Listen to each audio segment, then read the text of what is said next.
Bitcoin continues to dominate the cryptocurrency space despite the recent failed fork. Francis Hunt is from themarketsniper.com and he joins us now. Francis, welcome. You're a great trader, I know, of Bitcoin. But let's start off, first of all, if we can, on some of these fundamentals that have happened recently in this failed fork. Tell us more about what happened and why it's failed. Is it just a postponement or is it a complete cancellation? Yes, it was fascinating. As you know, we recorded a segment that almost became invalidated straight away. This was just pre-segment 2.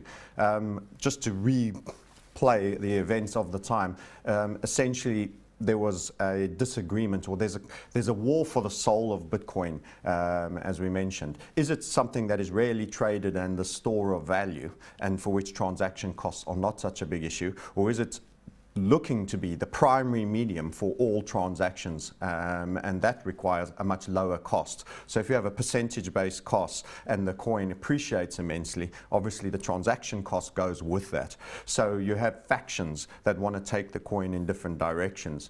So that was what was the driving behind SegWit, because Bitcoin is the oldest coin. It carries its whole ledger on its back. So as I mentioned, think of it as this mule in the sort of Pakistani hills with all these ever-adding packages on its back and struggling up the hill. It's getting slower. So in terms of how it technically does what it's designed to do, it's getting weightier and slower. So people recognize there needs to be a change, because a lot of the fresher cryptos that are around have different technology, and almost all to a T are brisker in terms of doing the transactional element to Bitcoin.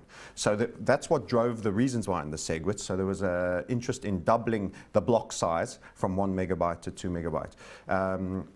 Anyway, what this did do is focus on a previous fork. I don't know if you remember the segment, but I said Bitcoin Cash is going to probably get a very powerful run out of this, because it's going to refocus on a coin that dealt with a lot of these issues. But because it was a new coin that came out of Bitcoin, it wasn't yet getting much respect. Bitcoin is the granddaddy. It's been around for 9 years. People like the idea of longevity, so they tend to stay with it. So Bitcoin's Cash wasn't ready at that time, but it's existed since. It's continued to carry on, and what we ended up getting going into the SegWit, as we mentioned quite accurately in this instance, we got a huge pump in Bitcoin Cash, so much so that it went into a complete melt-up and has since pulled back some degree of that. So this is where we are now. Your other part of your question was, is this issue gone forever because the gentleman decided to work as a community and avoid ripping Bitcoin, the legacy coin, apart? No, it hasn't, because these same issues still exist. So I expect there will be scope for further ructions in the community as to the direction of Bitcoin. We've got to remember there isn't really a governing body. There isn't a president who makes a decision here. So sort of cobbled together communities that are working, and very powerful exchanges that have got different agendas, and miners and people that are users. So there's lots of stakeholders, each with a different angle and interest. Going back to the point you mentioned about the fact that Bitcoin has a lot of legacy issues, and some of the newer coins don't have that. They're more nimble, and of course a lot easier to transact and cheaper in some cases, far faster. Explain a bit more about why Bitcoin is still the one that everybody talks about, the one that everybody seems to trade most, the one that has the most volatility, certainly the most interest.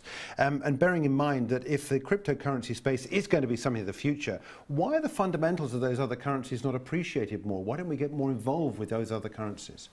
Very good question, and it's probably easier to understand if I bring it into the real world for currencies for others. If you think about the US dollar, it has been around for a long time. It's been totally proliferated through many, many nations in Africa, in the East, in Hong Kong. It's a second currency in many third world parts of the world.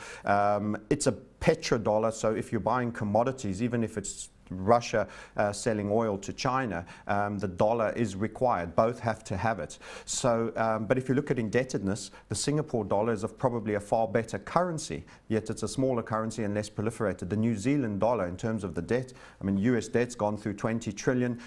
There's lots of reasons why you shouldn't be, and the dollar shouldn't be a success. But it's got in the system, success begets success. Once you've established yourself yourself as a standard. And Bitcoin has 9 years, where many of these coins have only been issued in this year or recently last year. So that people are risk averse, so they stay with it. The other aspect is many of the other coins can only really, through all the exchanges, be transacted into from Bitcoin. So once again, if you want to buy a commodity, you have to have a US dollar. If you want to buy one of the lesser minor alts, you get into those alts via Bitcoin. So you first have to gateway into the crypto world, and Bitcoin is your first landing spot. So that's why it's so strong. It's entrenched in the exchanges. You have to go through it to go anywhere else. I want to take a look at your trading attitudes towards the charts in just a minute, but very briefly, the alts, do you have any favorite altcoins?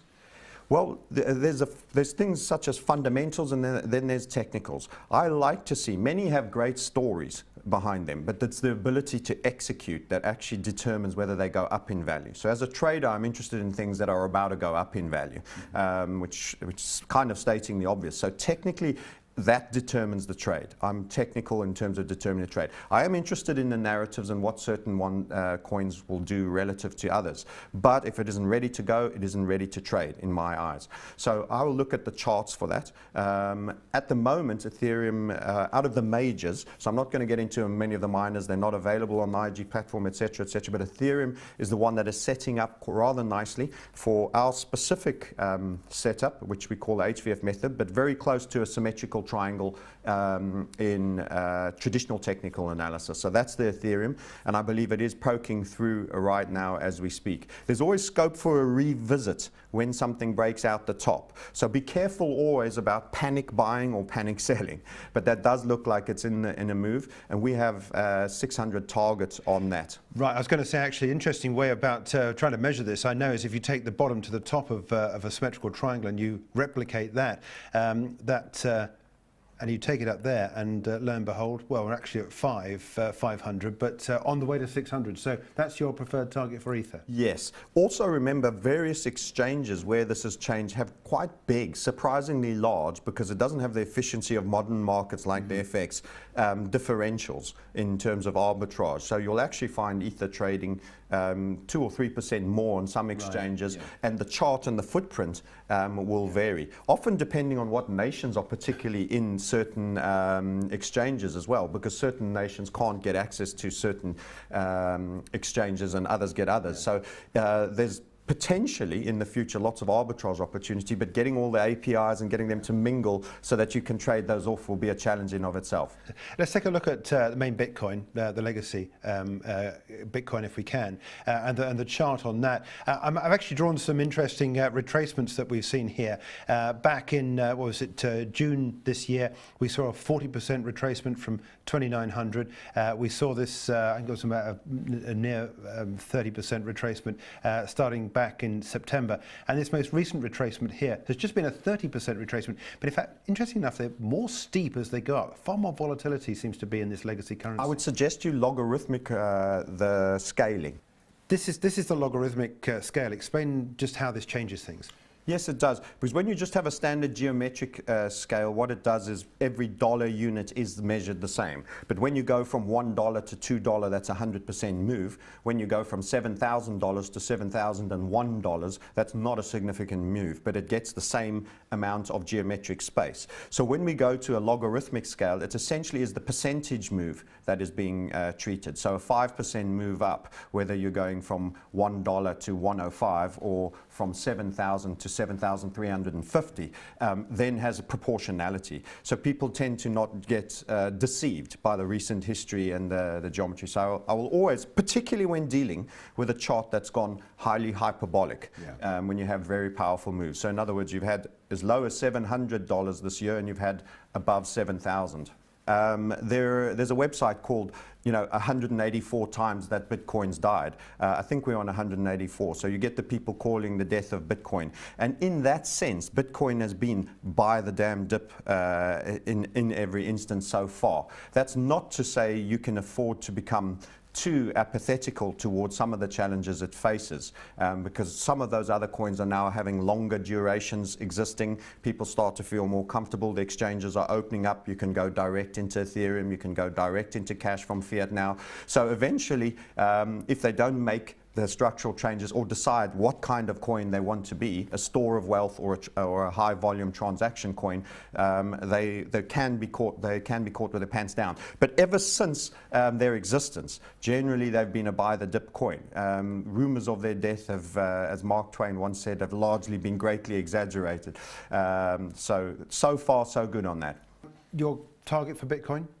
So actually at 6.5, we said we're going to go back above 7,000. I'm afraid that's already redundant because it looks like we're above 7,000 again. It is, yeah. I would anticipate, if you look at the previous events, some form of continuation pattern setting up where it'll be up and down and slowly the volatility. We've just had a very high volatility period.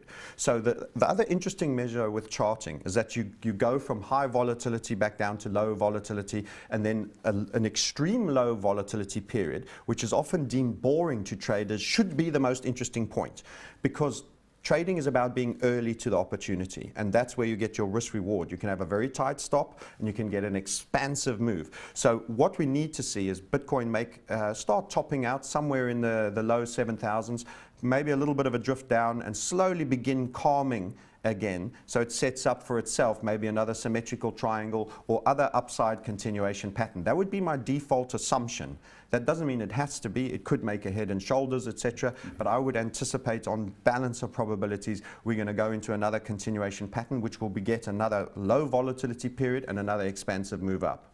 So 10,000 easily achievable in Bitcoin? Well, if you look at the geometry which you've done, I think you captured 7,600 on your high, and it traded right down to 5,000. I don't have a number there. 5,600, yeah. Yes, so that begets a $2,000 move. There's a natural geometry to charts. I would project that somewhere from the midpoint of any future consolidation, which as yet we don't fully have. But I would say roughly in the midpoint there. So that points to, another leg up for another $1,000+ from the midpoint somewhere there. Certainly a full 2,000 from the middle. Before we leave, just very briefly, Bitcoin Cash, you referred to this. Yes. Explain how you're trading Bitcoin Cash at the moment. We were very fortunate. Our entire community went 100% weight in Bitcoin Cash pre-SegWit. So before I even showed up last week, which was invalidated and I mentioned Bitcoin Cash, we were already 100% in there. And we had a target at 1765. So we were very lucky. We purchased in the 400s to 500s, and then we topped up at the 600 levels, and we got a 3.5 times return on that. So we were very, very fortunate. And that was just the positioning of Bitcoin Cash. Cash getting recognition as actually being a superior coin functionally than both SegWit 1 or 2 would have been. And the whole SegWit, if anything, all it served to do was to focus the community on the issues and the characteristics of all the coins that were currently available, for which Cash won that contest.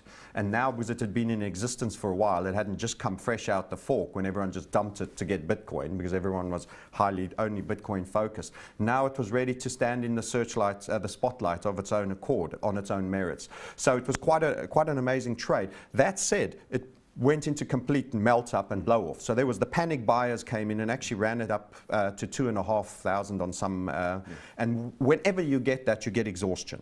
So we're in a state of exhaustion right now. Fundamentally, Cash will come back into the frame again. Right now, should you trade it, I think you've got a chance of still a lot of exhaustive longs needing to get out. So Ethereum is now technically the more attractive trade, but long run Cash could play a very fundamental role.